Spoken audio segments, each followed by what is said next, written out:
मोठी बातमी समोर येते। विठ्ठल सहकारी कारखान्याचे चेअरमन अभिजित पाटलांना मोठा दिलासा मिळालाय। 141 कोटी रुपये थकवल्याप्रकरणी कारखान्याचं गोडाऊन सील करण्यात आलं होतं। गोडाऊनला लावलेलं सील आज काढलं जाणार आहे। विठ्ठल कारखान्याचे चेअरमन अभिजित पाटील यांना दिलासा मिळालेला आहे। स्वतः अभिजित पाटील आपल्यावर फोन लाईनवर जोडले गेलेत आपल्याशी। अभिजितजी, स्वागत तुमचं TV9 मराठीमध्ये। एक मोठा दिलासा मिळालेला आहे। गोडाऊन सील झालं होतं, आज त्या गोडाऊनचं सील काढलं जाते। तुमची पहिली प्रतिक्रिया काय?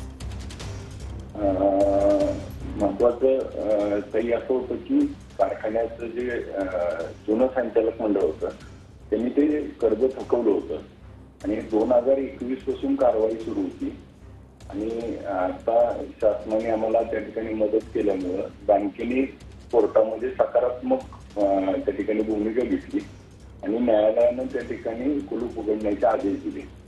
मात्र अभिजितजी, शरद पवार यांचे निकटवर्ती अशी तुमची ओळख आहे।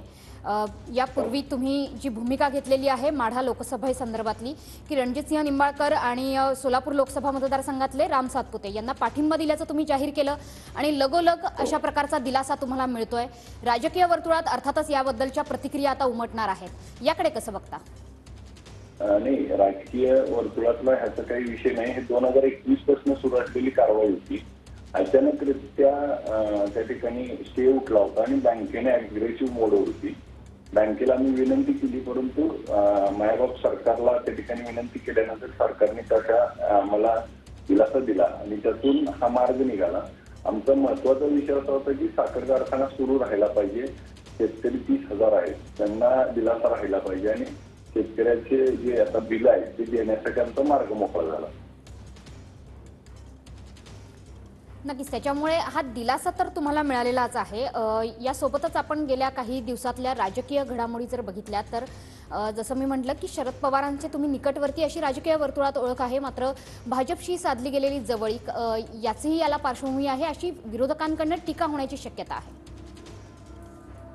टीका टिप्पणी होत राहील, परंतु आमच्या सर्व सहकाऱ्यांशी चर्चा झाल्यानंतर सर्वांनी सांगितलं की आपल्यासाठी कारखाना खूप महत्वाचा विषय आहे आणि बंद पडलेला कारखाना सुरू झालाय, तर तो सुरू ठेवण्यासाठी आपण राजकारण नंतर करू, आधी आपण कारखाना वाचू आणि त्या कारखान्याच्या संदर्भात आम्ही भूमिका घेतली आणि त्या ठिकाणी आम्ही पुढच्या काळामध्ये त्यांना पाठिंबा दिला आणि कारखान्याला त्या ठिकाणी दिलासा मिळाला। नक्कीच, धन्यवाद अभिजितजी तुम्ही साधलेल्या या संवादाबद्दल। तर विठ्ठल सहकारी साखर कारखान्याचे चेअरमन अभिजित पाटील यांना मोठा दिलासा मिळालाय। 141 कोटी रुपये थकवल्याप्रकरणी कारखान्याचं गोडाऊन सील करण्यात आलं होतं, मात्र आता गोडाऊनला लावलेलं हे सील आज काढलं जाणार आहे।